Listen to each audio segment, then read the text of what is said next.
Dear students, आज के इस वीडियो में हमें दाब के बारे में समझेंगे।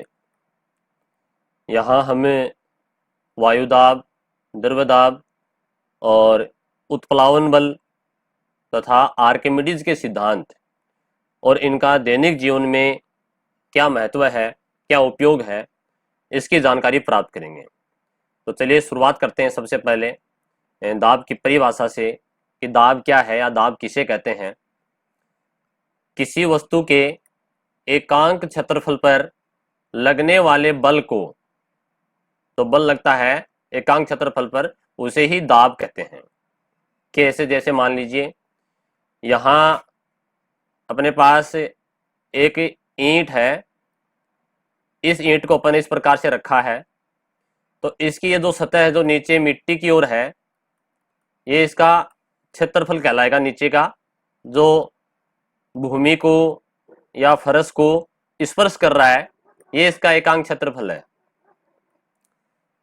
ठीक है, तो यहां पर ये वस्तु जो है ये नीचे की ओर एक बल लगा रही है। हमें पता है जो भी वस्तुएं हैं वो गुरुत्वाकर्षण बल के कारण नीचे की ओर आती हैं, नीचे की ओर बल लगता है। तो ईंट एक वस्तु हो गई यहाँ पर। तो किसी वस्तु के एकांक क्षेत्रफल पर, ये इसका क्षेत्रफल हो गया जो फर्श को स्पर्श कर रहा है, लगने वाले बल, यानी कि जो बल लग रहा है इस भाग में, इस एरिया में, इस क्षेत्रफल में, वो इसका दाब कहलाएगा। अब देखिए, मान लीजिए अगर ये ईंट इस प्रकार से रखी हुई है, इसी ईंट को हमने ऐसे स्थिति में रख दिया, तो यहां पर इसका एरिया कम हो गया। ये क्षेत्रफल है, ये इतना एरिया है, जबकि ईंट पहली स्थिति के अंदर ए कंडीशन में थी तो वहां पर इसका एरिया अधिक था। यहाँ पर ये बी कंडीशन के अंदर इसका एरिया कम हो जाता है। तो क्षेत्रफल का दाब के ऊपर क्या प्रभाव पड़ता है उसको अपन एक सूत्र के माध्यम से समझेंगे। यानी कि जो दाब है, प्रेशर है, वो बल बोल दीजिए या फिर प्रघात बोल दीजिए, कुछ बुक्स में आपको प्रघात नाम मिलेगा, बटा क्षेत्रफल के बराबर होता है। यानी कि प्रेशर जो है वो is equal to force upon area. ठीक है, और दाब का जो एसआई मात्रक है वो पास्कल है। ये इंपॉर्टेंट है, दाब का एसआई मात्रक क्या है? पास्कल है। तो यहां इस फार्मूले को अपन ध्यान में रखेंगे। यदि ये हमें फार्मूला याद है तो इस पर आधारित दैनिक जीवन में बहुत सारे महत्व हैं, वो हमारे सारे क्लियर हो जाएंगे। जैसे मान लीजिए आपसे यही क्वेश्चन पूछा जाए कि इन दोनों स्थितियों में दाब कौन सी स्थिति में अधिक होगा, ए स्थिति में या बी स्थिति के अंदर। तो यहां देखिएगा, ये एरिया, क्षेत्रफल यदि ज्यादा है तो दाब कम होगा। ठीक है ना, यानी कि इसके व्युत्क्रमानुपाती होता है। क्षेत्रफल यदि ज्यादा है तो प्रेशर कम होगा। तो देखिए यहां पर यह क्षेत्रफल ज्यादा है तो इस वस्तु द्वारा लगने वाला दाब कम होगा, जबकि क्षेत्रफल यदि कम है, क्षेत्रफल इतना ही है, ठीक है, इतनी ही दूरी पर है, क्षेत्रफल एरिया कम होने पर दाब जो है वो अधिक होता है। यानी कि बी वस्तु द्वारा फर्श के ऊपर अधिक दाब लगाया जाएगा, ए वस्तु द्वारा फर्श के ऊपर कम दाब लगाया जाएगा। ये इसके एरिया के व्युत्क्रमानुपाती होता है। ठीक है, चलिए फिर आगे देखते हैं। आगे लिखा है, दाब का मान क्षेत्रफल के व्युत्क्रमानुपाती होता है।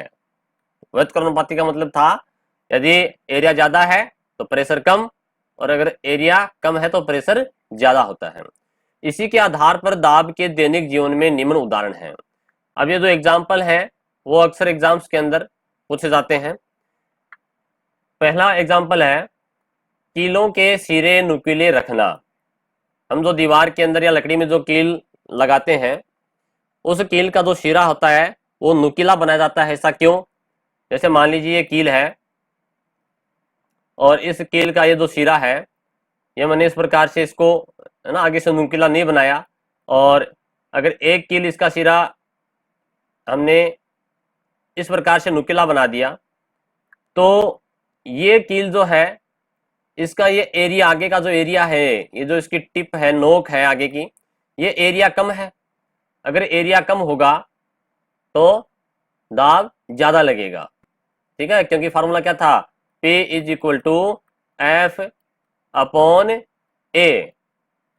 तो यहां देखिएगा, ये जो आगे जो नुकीला शिरा है, इसका क्षेत्रफल कम है इसकी तुलना में। यहां देखिए क्षेत्रफल ज्यादा है इसका, ये आगे का जो एरिया है ना, ये क्षेत्रफल ज्यादा हो गया। तो क्षेत्रफल यदि ज्यादा होगा तो दाब कम लगेगा। यानी कि हम इसे लकड़ी को ठोकेंगे तो ये लकड़ी के अंदर या दीवार के अंदर ये कील, इसको ठोकने के लिए हमें अधिक दाब की आवश्यकता होगी। ठीक है, और यदि मान लीजिए एरिया कम होता है, क्षेत्रफल कम होता है, क्षेत्रफल कम है, तो क्या होगा, अधिक दाब लगेगा। हम इसको बल लगाएंगे तो ये अधिक दाब से अंदर की तरफ जाएगी। इस प्रकार से कीलों के सिरे नुकीले बनाए जाते हैं। ठीक ऐसे ही मकान की जो दीवारें हैं और वाहन के जो टायर हैं वो चौड़े बनाए जाते हैं। नीचे से हम जो मकान की जो दीवार है, जो नींव भरते हैं, वो चौड़ी होती है, और वाहन के टायर देखे होंगे आपने, ट्रक बसों के जो टायर है वो चौड़े बनाए जाते हैं। अगर मान लीजिए एक टायर की चौड़ाई इतनी है और दूसरे टायर की चौड़ाई इतनी ज्यादा है, तो यहाँ इसका क्षेत्रफल ज्यादा होगा। ठीक है ना, तो क्षेत्रफल ज्यादा होगा तो क्या होगा, दाब कम लगेगा। ठीक है, क्षेत्रफल ज्यादा होने से दाब कम लगता है, क्षेत्रफल यदि कम है तो दाब ज्यादा लगेगा, प्रेशर ज्यादा लगेगा। ठीक, तो इसलिए यहाँ पर वाहन के टायर जो है वो चौड़े बनाए जाते हैं। ठीक ऐसे ही घरों में जो चाकू है, कैंची या कुल्हाड़ी है, उसकी धार पतली बनाई जाती है। आगे से जो धार होती है चाकू की, कैंची की या कुल्हाड़ी की, वो पतली इसलिए बनाते हैं क्योंकि क्षेत्रफल कम होता है, आगे से नुकीली है तो क्षेत्रफल कम होगा, और क्षेत्रफल कम होने से प्रेशर ज्यादा लगता है, दाब ज्यादा लगता है, और वस्तु आसानी से कट जाती है।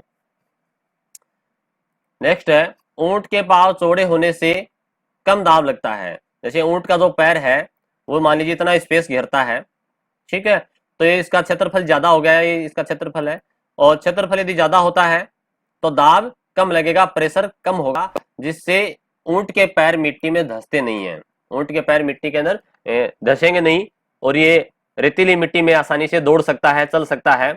इसीलिए ऊंट को रेगिस्तान का जहाज कहा जाता है। जिस प्रकार से जहाज पानी में आसानी से तैर सकता है, ठीक उसी प्रकार से ऊंट भी रेगिस्तान के अंदर आसानी से दौड़ सकता है।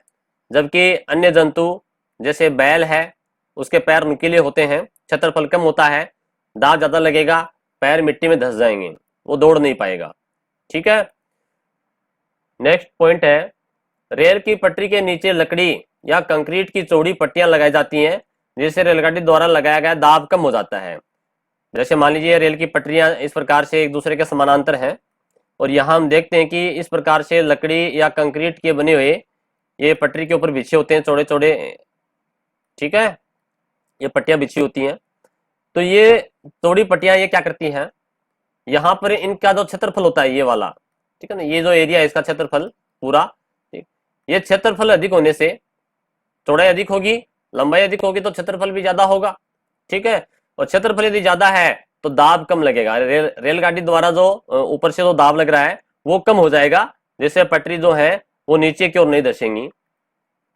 कंधे पर लटकाने वाले स्कूल बैग की पट्टियां चौड़ी बनाना।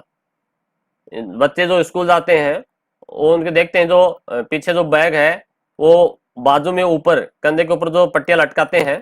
ठीक है, जैसे मान लीजिए पीछे ये बैग है और ये यहाँ पर पट्टियां इस प्रकार से ये चौड़ी बनाई जाती हैं, ताकि इनका जो क्षेत्रफल है ये अधिक होगा।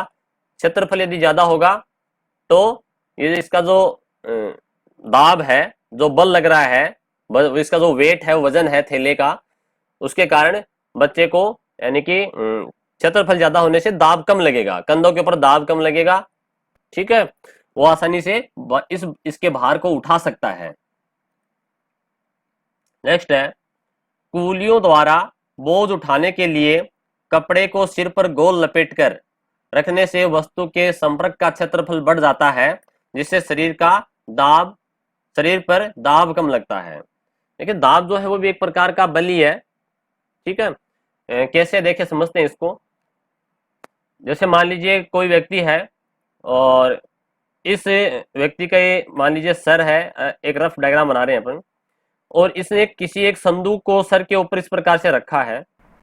अगर ये संदूक को रखता है तो इसका केवल इतना ही भाग स्पर्श कर रहा है, यानी कि इस संदूक का जो वजन है वो तो उतना ही रहेगा। जैसे मान लीजिए संदूक का वजन 40 केजी है, ठीक है, 40 किलो बल लग रहा है, 40 न्यूटन बल है, लेकिन यहाँ पर इस व्यक्ति के जो स्पर्श करने का जो क्षेत्रफल है सर के ऊपर वो कम है, एरिया कम है। अगर एरिया कम होगा यानी कि P is equal to F upon A, area क्षेत्रफल यदि कम होगा तो P का मान ज्यादा होगा, दाब ज्यादा लगेगा, ठीक है, यानी कि इसको ज्यादा दाब लगेगा, इस व्यक्ति को वजन ज्यादा लगेगा, वेट ज्यादा लगेगा। परंतु अगर ये व्यक्ति सर के ऊपर इस प्रकार से कपड़े को लपेट करके पूरे, यानी कि सर के ऊपर कोई किसी साफी या तौलिए को लपेट करके सर के ऊपर रखता है तो उससे क्या होगा, इसका एरिया इतना बढ़ जाता है, इतने एरिया के अंदर ये वो संदूक जो है ये एक बल लगा रही है, तो एरिया बढ़ने के कारण प्रेशर कम हो जाएगा, दाब कम हो जाएगा, बल कम लगेगा, जिसके कारण ये संदूक को आसानी से उठा सकता है, इसको तकलीफ नहीं होगी। ये तो बात हुई हमारे सामान्य दाब के बारे में। अब हम बात करेंगे वायु दाब। हमारे चारों तरफ जो वायुमंडल है, वायु है, वो भी दाब लगाती है, ठीक है। तो इस वायु दाब के बारे में अपन समझेंगे। वायु द्वारा 1 वर्ग मीटर क्षेत्रफल पर कितना, 1 वर्ग मीटर, यानी कि 1 वर्ग मीटर का मतलब क्या है, 1 मीटर ही लंबाई और 1 मीटर ही चौड़ाई, ठीक है ना, यानी कि 1 मीटर ही लंबाई और 1 मीटर ही क्या है, चौड़ाई। इस ये जो वर्गाकार आकृति बनी है, इस इतने दूरी के अंदर जो वायु है, यहाँ जो वायु है 1 वर्ग मीटर में क्षेत्रफल के अंदर जो वायु दबाव डालती है वो ही वायु दाब कहलाता है। फिर वायु प्रत्येक स्थान पर सभी दिशाओं में बराबर दाब डाल लगाती है। देखिए यहां मान लीजिए जो वायु इसके अंदर है ये इधर भी, ये चारों तरफ जो है ये बराबर दाब लगाएगी। अगर अपन मान लीजिए यहाँ समुद्र के धरातल पर या सतह पर है और हम ऊपर जा रहे हैं तब वायु दाब कम हो जाएगा, परंतु अगर मान लीजिए हम यहाँ 10 मीटर की ऊंचाई पर हैं तो यहाँ वायु दाब चारों तरफ बराबर लगेगा। यदि हम 20 मीटर की ऊंचाई पर हैं तो वायु दाब कम तो हो गया, लेकिन जो यहाँ जो वायु दबाव लगा रही है वो चारों तरफ बराबर लगाएगी। यदि हम और ऊंचाई पर हैं, 100 मीटर की ऊंचाई पर हैं, तो वहां पर वायु दाब का मान तो कम है, परंतु यहाँ जो वायु है वो चारों तरफ बराबर दाब लगाती है, ठीक है, सभी दिशाओं में बराबर दाब लगाती है। अब देखिए समुद्र तल पर, समुद्र का तल कौन सा है, समुद्र के जो ऊपर की जो सतह है, ठीक है, ऊपर जहां पानी के जहाज तैरते हैं वो समुद्र तल है, उसे अपन 0 मीटर मानते हैं। आपने नोट किया होगा, देखिएगा अपने जो रेलवे स्टेशन होते हैं और जहां पर एक बड़ा सा बोर्ड लगा होता है, चार्ट पत्थर का, एक उस पर नाम लिखा होता है स्टेशन का या जंक्शन का नाम लिखा होता है, उसके ऊपर लिखा होता है समुद्र तल से औसत ऊंचाई, ठीक है ना। तो वो समुद्र तल से जो औसत ऊंचाई है वो समुद्र के अपन जो ऊपरी का जो सतह है उससे मापते हैं, उसे अपन 0 मीटर कहते हैं, ठीक है ना। इसको 0 मीटर मान लिया, यानी कि यहां से ऊंचाई मापी जाती है, किसी भी पहाड़ी की ऊंचाई, ठीक है, वो जितनी भी ऊंचाइयां हैं ऊपर की तरफ वो हमेशा समुद्र तल से ही मापी जाती हैं, जिसको 0 मीटर माना गया है। मानक वायुमंडलीय दाब का मान, यानी कि समुद्र तल की यहाँ पर सरफेस है, इसके ऊपर जो दाब है वायुमंडल का, ऊपर से जो दाब लग रहा है, वायु ऊपर से दाब लगा रही है, क्योंकि वायु के अंदर भी भार है, वजन है, ठीक है, तो जो दाब लगा रही है इसका मान यानी कि कितने बराबर होता है, एक 76 सेंटीमीटर लंबी नली, जैसे मान लीजिए एक नली है, प्लास्टिक की या कांच की नली है, ठीक है, ये नली है और इसकी लंबाई कितनी है, 76 सेंटीमीटर है, 76 सेंटीमीटर लंबी नली है। इसमें भरे हुए पारे के द्वारा, इसमें मान लीजिए पारा भरा हुआ है, पारा यानी कि मरकरी, ठीक है ना, पारा या मरकरी भरी हुई है, इसके तल पर ये नीचे की तरफ यानी कि 76 सेंटीमीटर लंबी नली के अंदर यदि पारा भरा हुआ है, हम जानते हैं कि पारा एक तरल धातु है, लिक्विड स्टेज में पाए जाने वाली मेटल है, तो ये जो पारा है नीचे की तरफ दाब लगाएगा 76 सेंटीमीटर लंबी नली के अंदर, उसका मान और समुद्र की तल के ऊपर वायु द्वारा लगने वाला बल है, ठीक है ना, उसका मान होता है दोनों का 1.03 गुणा 10⁵5 न्यूटन प्रति वर्ग मीटर। ठीक है ना, हमने बताया था, यानी कि ये वर्ग मीटर में मापते हैं अपन। ठीक है, प्रति वर्ग मीटर में इसको मापा जाएगा। तो यहां से क्वेश्चन बन सकता है कि समुद्र के तल पर जो दाब लगता है एक वर्ग 0 मीटर के ऊपर या समुद्र तल के ऊपर, उसका मान कितना होता है? 1.03 इंटू 10⁵ न्यूटन होता है।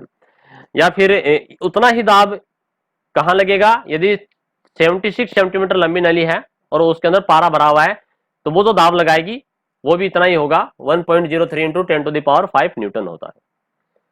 अगला देखिएगा, वायुमंडल यानी कि जो एटमोस्फेयर है, हमारे शरीर, ये शरीर है, शब्द यहां पर ये मिस प्रिंट हो गया, हमारे शरीर पर लगभग 15,000 किलोग्राम भार बल लगाता है। यानी कि जैसे मान लीजिए ये कोई व्यक्ति है, यहां पर व्यक्ति खड़ा है, ठीक है, तो इसके चारों तरफ जो वायु है, ये जो चारों तरफ वायु है, ये इसके ऊपर जो बल लगा रही है, जो दाब लगा रही है, ये कितना है? 15,000 किलोग्राम।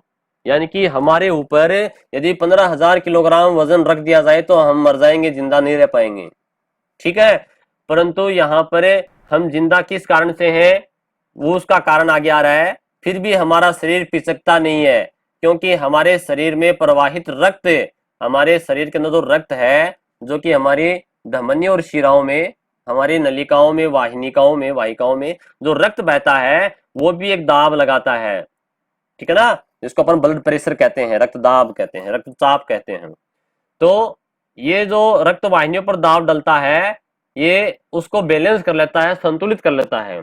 ठीक है, यानी कि वायु द्वारा जो दाब लग रहा है वो, और हमारा शरीर जो है वो बाहर की तरफ है, हमारे शरीर में जो रक्त है वो बाहर की तरफ बल लगा रहा है। ठीक है, बाहर की तरफ दाब लगा रहा है, जिसके कारण हमारा शरीर पिचकता नहीं है।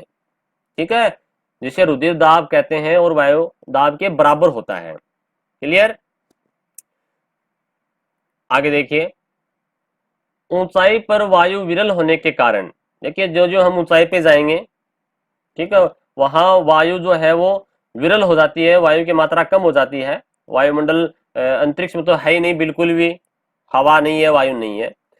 तो अधिक हम पृथ्वी पर अधिक ऊंचाई पे जाते हैं तो वहां पर भी वायु विरल हो जाती है, वायु की मात्रा कम हो जाती है, जिसके कारण वायुदाब क्रमशः घटता जाता है। यानी कि जो जो ऊंचाई पे जाते जाएंगे त्यों त्यों वायुदाब, एयर प्रेशर कम होता चला जाएगा।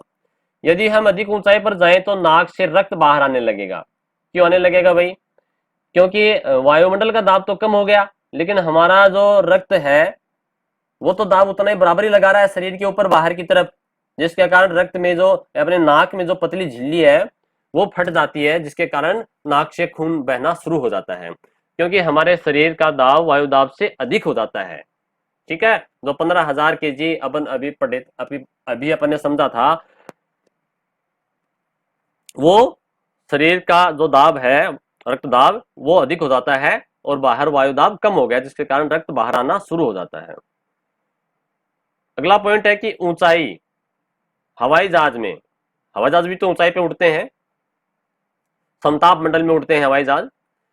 ऊंचाई पर वायुदाब कम होने के कारण फाउंटेन पेन से भी स्याही बाहर आ जाती है। हमारा जो पेन है, स्याही वाला पेन है, तो उससे स्याही बाहर आ जाती है, क्योंकि उसके ऊपर जो दबाव था वो कम हो गया, जिसके कारण वो स्याही फैलनी शुरू हो जाती है और वो कपड़ों को खराब कर सकती है। इसीलिए हवाई जहाज के अंदर पेन को ले जाने की इजाजत नहीं होती है। ये कहा जाता है कि यदि आपके पास कोई पेन है, फाउंटेन पेन है, तो उसकी स्याही निकाल दीजिए, ठीक है, वरना कपड़े खराब हो जाएंगे, स्याही बाहर आ जाएगी। फाउंटेन पेन का आविष्कार जो है वो वाटरमैन ने किया था। ये भी एग्जाम के अंदर एक बार पूछा गया था, फाउंटेन पेन का आविष्कार किसने किया था? वाटरमैन ने किया था। अगला पॉइंट है, अंतरिक्ष में वायु नहीं होने से वहां वायु दाब नहीं होता। हमें पता है कि अंतरिक्ष में, स्पेस के अंदर हवा बिल्कुल नहीं है, तो वायु दाब भी नहीं है। इसी कारण वहां शरीर के अंदर के दाब के कारण रुधिर नलिकाएं फट सकती हैं।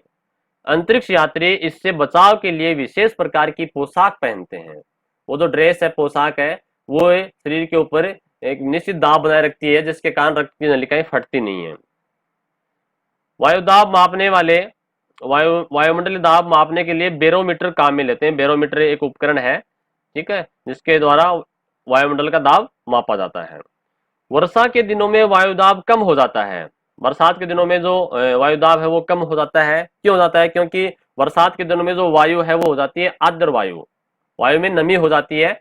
तो ऐसी वायु जिसमें नमी हो उसे अपन आर्द्र वायु कहेंगे।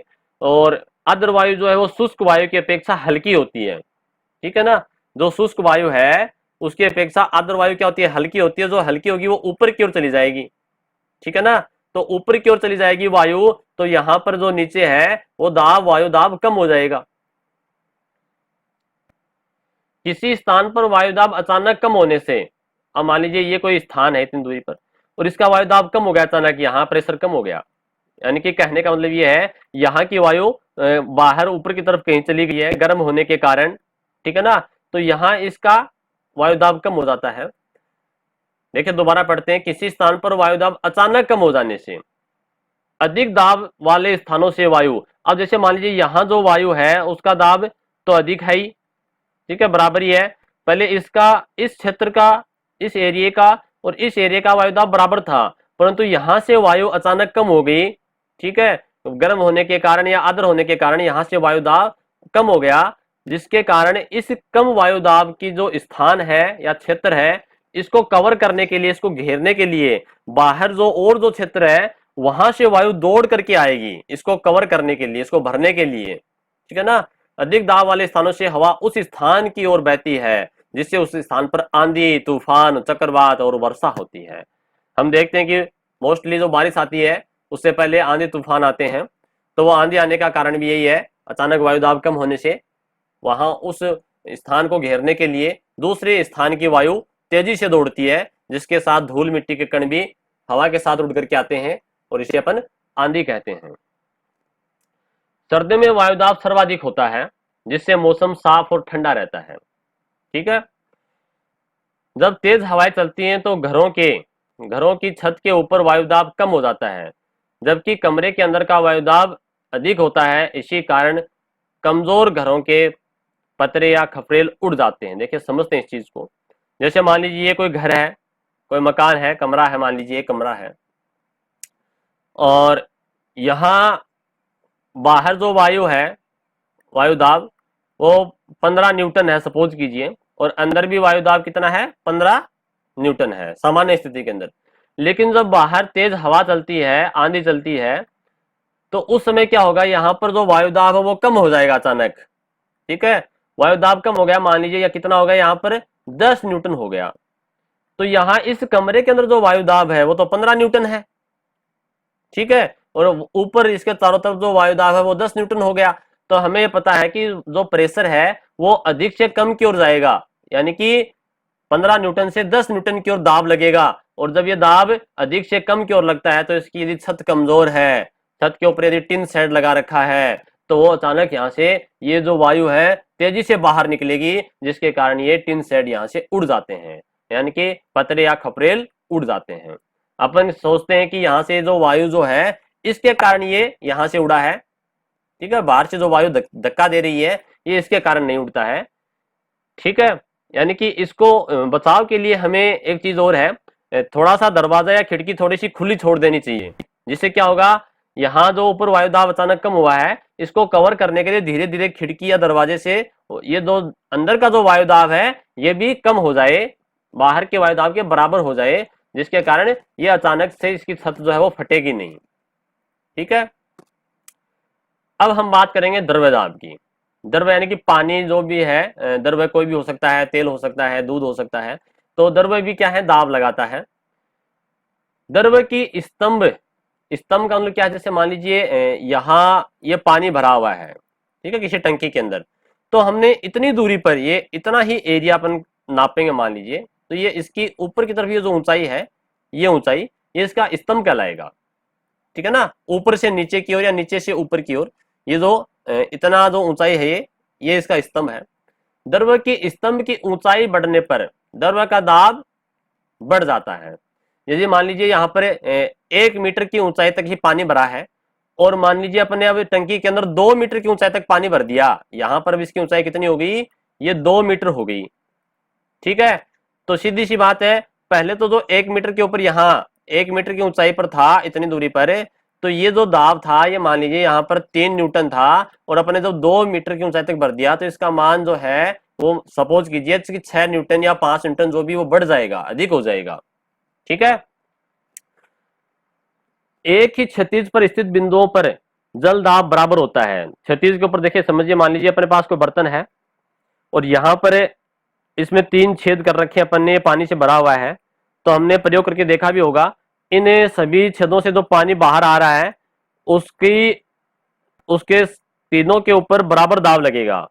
ठीक है ना। और अगर मान लीजिए अपने पास यही बर्तन है और इसमें अपने छेद इस प्रकार से ऊपर नीचे कर रखे हैं, तो हमें पता है कि जो स्तंभ की ऊंचाई जो अधिक ऊंचाई पर है उसका दाब कम होगा, इसका प्रेशर कम होगा, इसका प्रेशर थोड़ा अधिक होगा और इसका प्रेशर और अधिक होगा। ठीक है। तो क्षैतिज के ऊपर, ये क्षैतिज की बात कर रहा है, यहाँ पर सभी बिंदुओं पर दाब बराबर होता है, जबकि स्तंभ में ऊपर की ओर दाब कम और नीचे की तरफ दाब अधिक होता है। गहराई के बढ़ने के साथ द्रव का दाब भी बढ़ता है। अभी बताया, जो जो अपन तल में जाएंगे, नीचे गहराई में जाएंगे, पेंदे में जाएंगे, तो दाब जो है, द्रव का दाब वो बढ़ता है। द्रव दाब का दैनिक जीवन में क्या महत्व है, यानी कि जो द्रव दाब है वो हमारे क्या काम आता है। जल वितरण के लिए जल की टंकियां अधिक ऊंचाई पर बनाई जाती हैं। हमारे शहर में, गांव में, कस्बे में, जहां कहीं भी हम रहते हैं, वहां जो पीने का पानी आता है, नल का पानी आता है, तो वो जो जिस टंकी से पानी आता है वो आपने नोट किया होगा, देखा होगा, वो आपके घर का जो नल है उससे अधिक ऊंचाई पर वो टंकी बनाई जाती है, ताकि पानी प्रेशर के साथ, दाब के साथ आपके घर तक पहुंच सके। द्रव का दाब गहराई में अधिक होने के कारण ही बांध व नदी के पुल की दीवारें नीचे से चौड़ी बनाई जाती हैं। यानी कि जैसे बांध है उसकी दीवार नीचे से आपको इस प्रकार से चौड़ी मिलेगी इसे। ठीक है। क्यों? क्योंकि हमें पता है जो पानी से भरा हुआ है, पानी मान लीजिए बांध की दीवार है, तो यहाँ पर तल के अंदर नीचे यहाँ अधिक दाब लगाएगा, अधिक दाब लगाएगा तो दीवार टूट सकती है। इसलिए हमने क्या किया, इसकी चिनाई के समय, दीवार बनाते समय इसको चौड़ा बनाया है ताकि अधिक दाब को सहन कर सके। अब अपन एक पॉइंट पढ़ेंगे, उत्प्लावन बल। देखिए, उत्प्लावन जो बल है वो वायु के लिए भी और द्रव के लिए भी, दोनों पर लागू होता है। वैसे तो ये टॉपिक बल वाले टॉपिक से संबंधित है, फोर्स वाले टॉपिक से संबंधित है, परंतु यहाँ हमें द्रव दाब और वायु दाब की बात कर रहे हैं, तो इसलिए हम इस पॉइंट को यहां समझते हैं। द्रव ऊपर की ओर बल लगाता है किसी वस्तु के ऊपर, जैसे मान लीजिए अपने पास ये कोई टंकी है या कोई बर्तन है और ये पानी से भरा हुआ है, इसके अंदर पानी है, और यहाँ पर किसी वस्तु को डुबोते हैं, इसमें वस्तु डालते हैं, तो यहाँ ये जो पानी है इसके ऊपर ऊपर की तरफ बल लगाता है। ठीक है, यही इसका उत्प्लावन बल होता है। तो देखते हैं क्या लिखा है। द्रव, तरल, द्रव या गैस भी हो सकती हैं, में डूबी हुई वस्तुओं पर ऊपर की ओर एक बल कार्य करता है जिसे अपन उत्प्लावन कहते हैं या उत्प्लावन बल कहते हैं।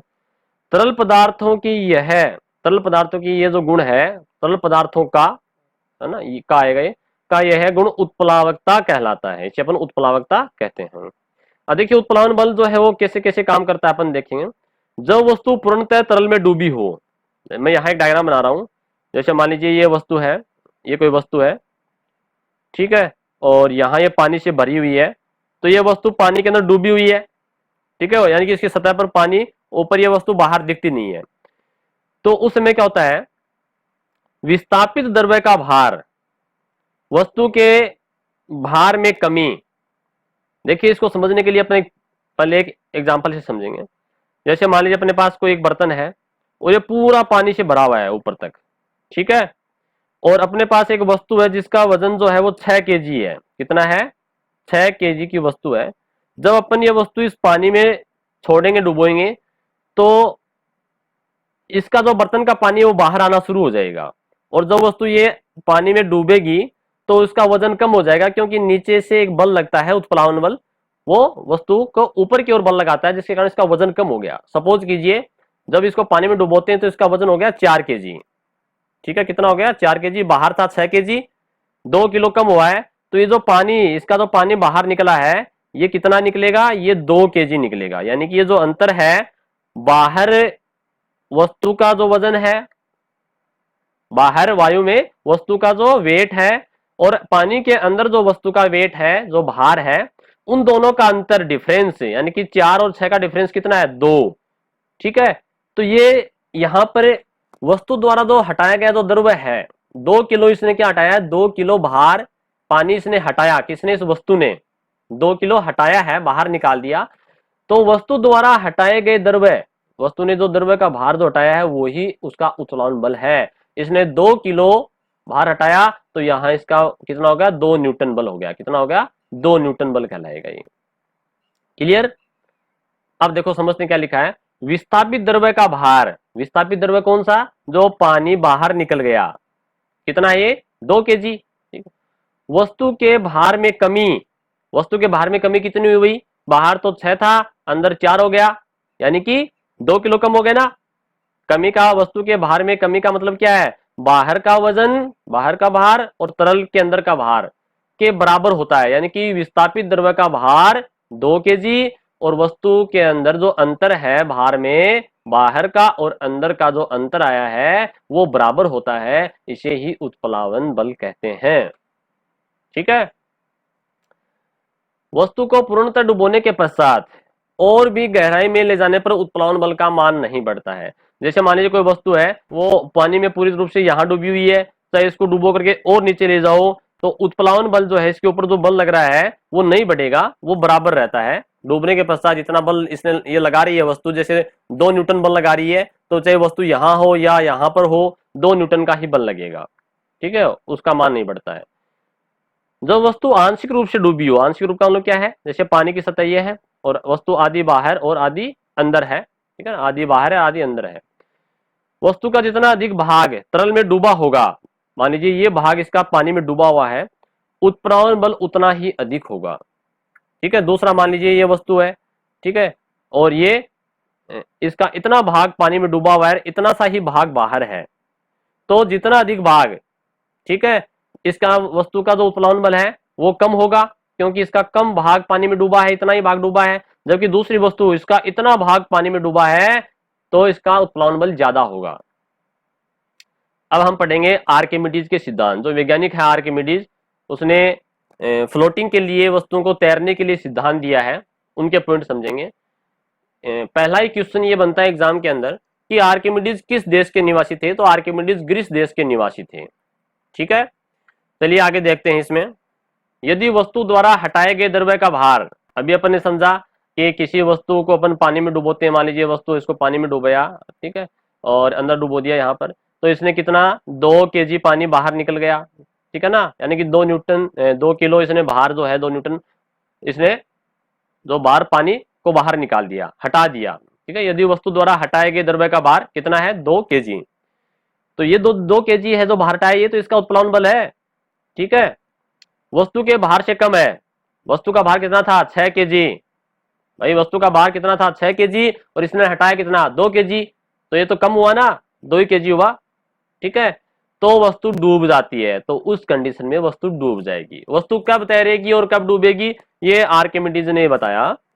यदि वस्तु द्वारा हटाए गए द्रव्य का भार, वस्तु ने कितना हटाया, 2 किलो हटाया, और वस्तु का वजन था 6 केजी, तो कमी हुआ, ये 2 है और ये 6 है, तो वस्तु के भार से कम है, वस्तु का भार 6 किलो है, तो वस्तु क्या होगी, डूब जाती है, पहली बात। दूसरी, जो वस्तु द्वारा हटाए गए द्रव्य का भार, दूसरा एग्जांपल देखते हैं, देखो क्या है। ये अपने पास वही वस्तु है, कितनी, 6 केजी की, ठीक है, मैं लिख रहा हूं यहां पर 6 केजी, 6 केजी की वस्तु है, और अपन ने इसको पानी में डुबो दिया। ठीक है, इसको पानी में लेके आए, ऊपर से नीचे यहां पर लेके आ रहे हैं, तो ये लिख रहा है, जो वस्तु द्वारा हटाए गए द्रव्य का भार, ठीक है, वस्तु के भार के बराबर है। मान लीजिए ये पानी 6 केजी ही बाहर निकाल देती है, ये वस्तु जो पानी में डुबोते हैं, तो बाहर इसका वजन 6 केजी था, और इसने पानी कितना हटा दिया, 6 केजी पानी को विस्थापित कर दिया या हटा दिया, तो वस्तु द्वारा हटाए गए द्रव्य का भार, यानी कि उत्प्लावन बल, जो ऊपर बल लग रहा है 6 न्यूटन, ठीक है, वस्तु के भार के बराबर है, वस्तु का भार 6 केजी है, तो वस्तु तैरेगी, उस समय वस्तु डूबेगी नहीं, तैरती रहेगी।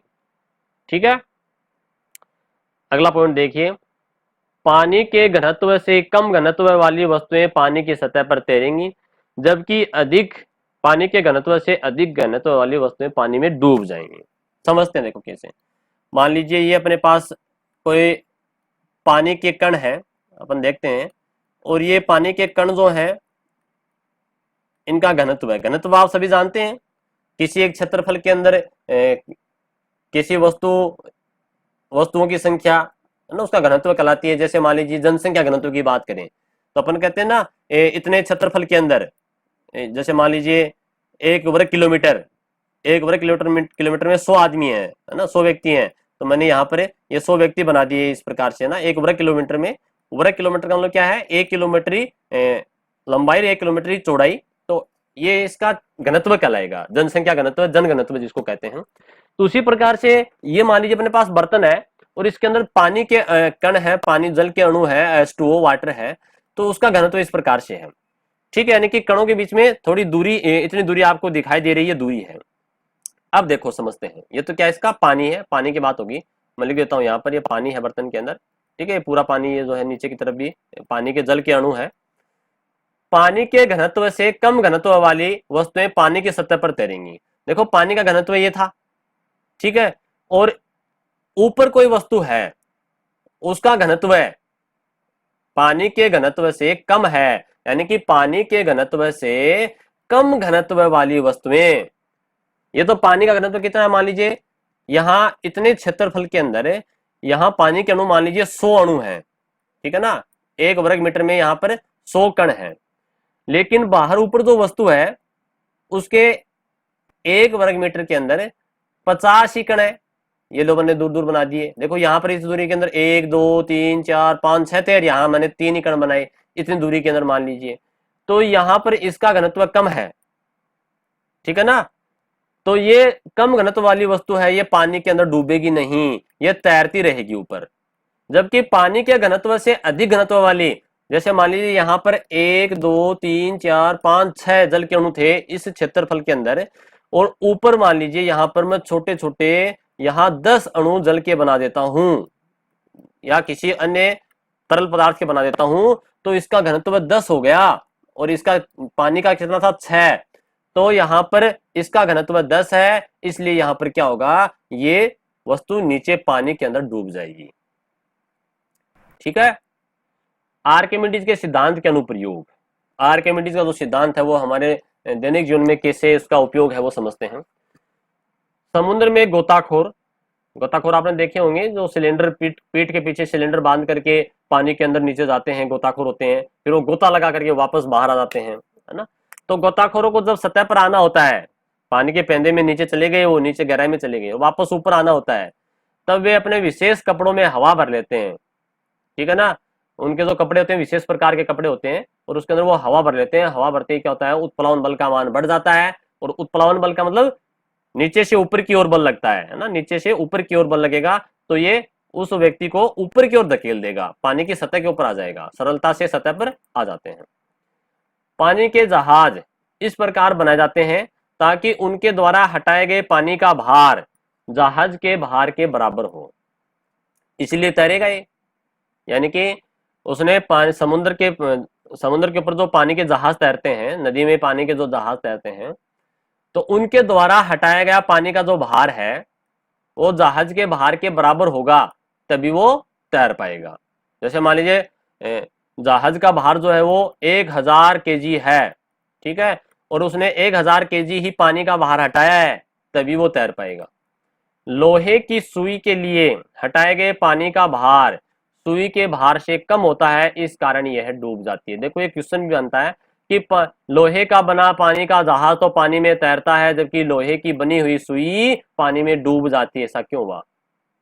ऐसा क्यों हुआ? क्योंकि लोहे की सुई जो है उसके द्वारा हटाए गए पानी का जो भार, लोहे की सुई ने, मान लीजिए लोहे की सुई जो है उसका वजन है 1 ग्राम, ठीक है, लोहे की सुई का वजन कितना है, 1 ग्राम, और लोहे की सुई के लिए हटाए गए पानी का भार सुई के भार से कम है, और ये वजन हटाती है मान लीजिए 0.5 ग्राम। इसने पानी कितना हटाया, 0.5 ग्राम, तो इसका भार तो कितना है, लोहे की सुई का 1 ग्राम, और ये हटा कितना रही है, 0.5 ग्राम, ठीक है। यानी कि लोहे की सुई के लिए हटाए गए पानी का भार सुई के भार से कम है। सुई का भार तो 1, और ये 0.5, तो इसका पानी का भार जो इसने हटाया है, विस्थापित किया है, वो कम है इसके वजन से, इस कारण से डूब जाती है। पनडुब्बियों की डिजाइन तैयार करने में, पनडुब्बियां जो अंदर पानी के नीचे जो पनडुब्बी होती हैं, मेराइन्स जो है, वो उनकी डिजाइन तैयार करने के अंदर भी आर्किमिडीज के सिद्धांत का प्रयोग किया जाता है। लेक्टोमीटर, लेक्टोमीटर एक यंत्र है, एक उपकरण है, ये भी आर्किमिडीज के सिद्धांत पर कार्य करता है। और लेक्टोमीटर का काम है दूध की शुद्धता मापने में, दूध के अंदर जो मिलावट की जाती है पानी की, ठीक है, उसकी शुद्धता मापने के लिए इसका प्रयोग किया जाता है। हाइड्रोमीटर, हाइड्रोमीटर तरल पदार्थों का घनत्व मापने काम आता है, और हाइड्रोमीटर जो है वो भी, उसका सिद्धांत जो है वो भी आर्किमिडीज के ऊपर आधारित है। अंतिम पॉइंट नोट लगा करके लिखा है, देखते हैं इसको क्या है। हवा वस्तुओं पर उत्प्लावन बल लगाती है। जो वायु है, जैसे ऊपर कोई वस्तु तैर रही है, उड़ रही है, हम देखते हैं ना पॉलीथीन की थैलियां वगैरह, जब कभी आंधी आती है या तेज हवा चलती है तो उसमें ये थैली वगैरह वो ऊपर की ओर उड़नी शुरू हो जाती हैं। जो हल्की वस्तुएं हैं वो ऊपर की ओर उड़नी शुरू हो जाती हैं। क्यों? क्योंकि यहाँ जो वायु है वो भी नीचे से ऊपर की ओर उत्प्लावन बल लगाती है, जिसके कारण ये ऊपर तैरनी शुरू हो जाती है। तो हवा भी जो है वो वस्तुओं पर उत्प्लावन बल लगाती है। जल की नन्ही नन्ही बूंदें उत्प्लावन बल के कारण ही हवा में तैरती रहती हैं। जैसे बादल हैं वो तैर रहे हैं, वो भी उत्प्लावन बल के कारण ही तैर रहे हैं और बादलों का निर्माण करती हैं। अब ये जल की छोटी छोटी बूंदें हैं, जो ये पानी, इनके अंदर पानी है, तो ये बादल बनाती हैं। जब ये बूंदें मिलकर बड़ी बूंदों का निर्माण कर लेती हैं, यानी कि छोटी छोटी बूंदें थी पहले और ये सारी बूंदें आपस में मिल गई तो बड़ी बड़ी बूंदें बन जाएंगी। ठीक है, तो जब बड़ी बूंदें बन जाती हैं तो इनका भार हवा के उत्प्लावन बल से अधिक हो जाएगा। यानी कि पहले तो उत्प्लावन बल के कारण ये ऊपर की तरफ तैर रही थी पानी की बूंदें, लेकिन जब ये छोटी छोटी बूंदें मिलकर के एक बड़ी बूंद बना लेंगी तो इसका वजन ज्यादा हो जाएगा उत्प्लावन बल से।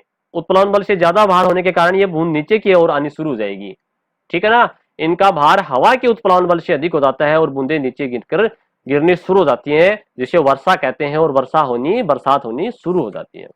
तो इस प्रकार से आज के इस वीडियो में हमने दाब जो टॉपिक है उसमें वायुदाब, द्रव्यदाब, उत्प्लावन बल और आर्किमिडीज के सिद्धांत को समझा। धन्यवाद।